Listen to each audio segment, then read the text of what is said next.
সদ্যজাত মৃত শিশু দেহ ঘিরে চাঞ্চল্য এলাকায়। ঘটনাস্থলে মৃতদেহ উদ্ধার করে পুলিশ।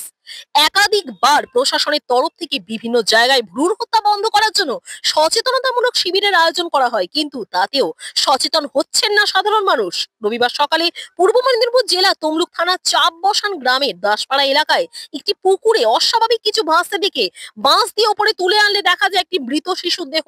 এরপরে এলাকায় চাঞ্চল্য ছড়িয়ে পড়ে। ঘটনার খবর দেওয়া হয় তমলুক থানায়। ঘটনাস্থলে তমলুক থানার পুলিশ গিয়ে দেহ উদ্ধার করে ময়না তদন্তের জন্য নিয়ে যায় Tamralipta government medical college and হাসপাতালে। কিন্তু এত গ্রামের ভেতর এই পুকুরে কোথা থেকে এলো এই মৃত শিশুর দেহ, উত্তর দিতে পারছেন না এলাকার বাসিন্দারা। সকালবেলা এখানে জাল দিতে গেছিলাম, মানে জাল দেখতে গেছিলাম। ওখানে জাল দেখে এসে ঘুরে দেখলাম যে একটা মুরগি বাচ্চার মতো পড়ে আছে। তারপরে আমি আর তখন কোনো কেয়ার করিনি।